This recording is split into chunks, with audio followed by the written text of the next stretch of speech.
नमस्कार. आज आपण अगदी साधी सिंपल अशी चिकन सुक्काची रेसिपी बघणार आहोत.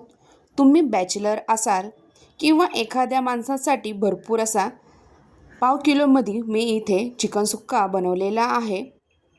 मस्त झणझणीत व इथे जास्त मसाल्याची ही गरज लागत नाही आपल्याला व झटपट इथे आपला चिकन सुक्का चमचमीत झणझणीत इथे रेडी होतो. तुम्ही इथे बघू शकता मस्त इथे कलरही आलेला आहे या चिकन सुक्क्याला. चला तर मग आपण जास्त वेळ न घालवता रेसिपीला सुरुवात करूया. मी इथे पाव किलो चिकन आणले होते. त्यातलं इथं थोडंसं म्हणजे 100 ग्रॅमच्या वरती चिकन काढून त्याचा चिकन सुक्का केलेला आहे. बाकीच्या ह्याचा रस्सा केलेला आहे. आता या चिकनला हळद, मीठ, थोडंसं लाल तिखट व चिकन मसाला इथे आपल्याला टाकायचा आहे. तुमच्याकडे जोही चिकन मसाला असेल तो टाकून इथे हे चिकन मॅरिनेट करायला आपल्याला ठेवून द्यायचं आहे.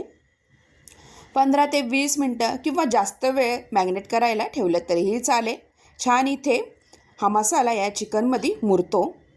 आता एका पॅनमध्ये आपल्याला तेल टाकायचं आहे. भरपूर इथे मी तेल घेतलेलं आहे. छान आपल्याला इथे चमचमीत इथे चिकन सुक्का बनवायचा आहे त्यासाठी.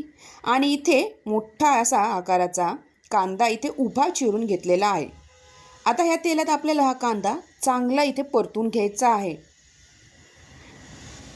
पूर्ण असा ब्राऊन कलर येतोपर्यंत हा कांदा आपल्याला चांगला परतून घ्यायचा आहे. तुम्ही इथे बघू शकता छान इथे परतत आलेला आहे कांदा. अशा प्रकारे आपल्याला अजिबात कच्चा राहता कामा नये अशा प्रकारे हा कांदा परतून घ्यायचा आहे. आपण जसा कांदा बिर्याणीसाठी तेलात असे तळून घेतो त्याप्रमाणे इथे चांगला ब्राऊन कलर होतोपर्यंत कांदा तळून घ्यायचा आहे.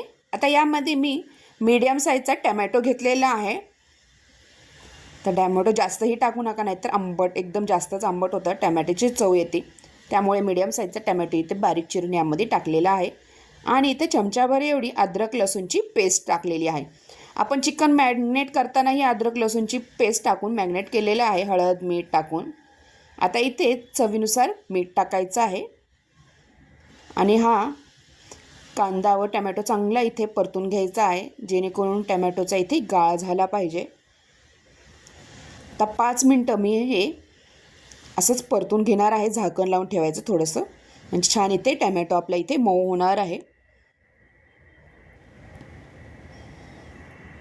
मस्त इथे एका माणसासाठी 100 ग्रॅम 150 ग्रॅम भरपूर इथे हे चिकन सुक्का रेडी होतो. तुम्ही बाहेर हॉस्टेलमध्ये वगैरे राहत असाल तर अशा प्रकारे झटपट इथे चमचमीत चिकन सुक्का बनवून खाऊ शकता. भातासोबत किंवा रोटीसोबत मस्त लागतो. तर चिकन टाकून ह्या मसाल्यात चांगलं मी परतून घेतलेलं आहे.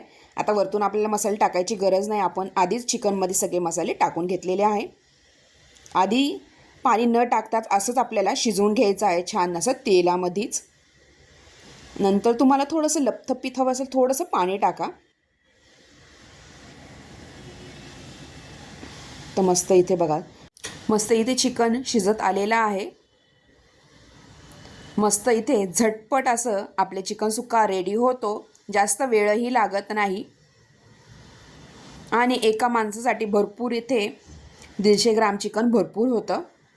तुम्ही भातासोबत रोटीसोबत दोन्हीसोबत हे खाऊ शकता. तर मी वरतून थोडंसं पाणी टाकलेलं आहे.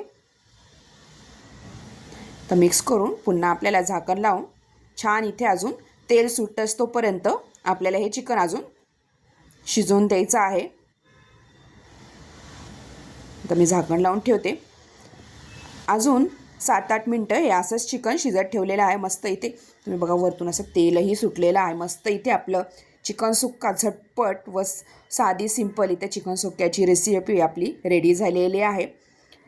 अशा प्रकारे तुम्हाला ही रेसिपी कशी वाटली नक्की कमेंटद्वारा कळवा. व तुम्हीही अशा प्रकारे हे चिकन सुक्का नक्की ट्राय करून बघा.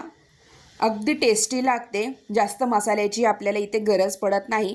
चिकन मसाला बेसिक आपल्या घरातला लाल तिखट आणि हळद मीठ आणि इथे अद्रक लसूणची पेस्ट टाकून तुम्ही मस्तपैकी झाल्यानंतर वरतून कोथिंबीर टाकून झटपट इथे आपले चिकन सुक्का रेडी झालेला आहे. आता सर्व करूया. ह्यासोबत कांदा लिंबू व इथे मी ज्वारीच्या भाकरी केलेली आहे. मस्त इथे आपली ही रेसिपी चिकन सुक्क्याची रेडी झालेली आहे. तुम्ही बघू शकता कलरही एकदम छान आलेला आहे. मस्त इथे तो गोल गोल असा कांदा इथे मी चिरून घेतलेला आहे आणि एक लिंबाची फोड आणि मस्त इथे गरमागरम ज्वारीच्या भाकरी. अगदी तोंडाला चव आणते असा हा चिकन सुक्का इथे झालेला आहे. मी टेस्टही झाल्या करून बघितलेला आहे. तुम्हाला दाखवते. मस्त इथे तिखट झणझणीत तुम्हाला हवे तिखट तसं तुम्ही कमी जास्त करू शकता. मी इथे तिखट जास्त केलेलं आहे. छान इथे तिखट असल्यामुळे टेस्ट येते ह्या चिकन सुक्क्याला. मस्त बघा तुम्ही शिजलेही परफेक्ट आहे. इथे ज्युसी असं हे चिकन सुक्का झालेला आहे. भाकरीसोबत तर एकदम भारी लागते. अशा प्रकारे तुम्ही हा व्हिडिओ शेवटपर्यंत बघितल्याबद्दल तुम्हा सगळ्यांचे खूप खूप धन्यवाद. पुन्हा भेटूया अशाच नवीन रेसिपीसोबत. तोपर्यंत बाय. थँक्यू.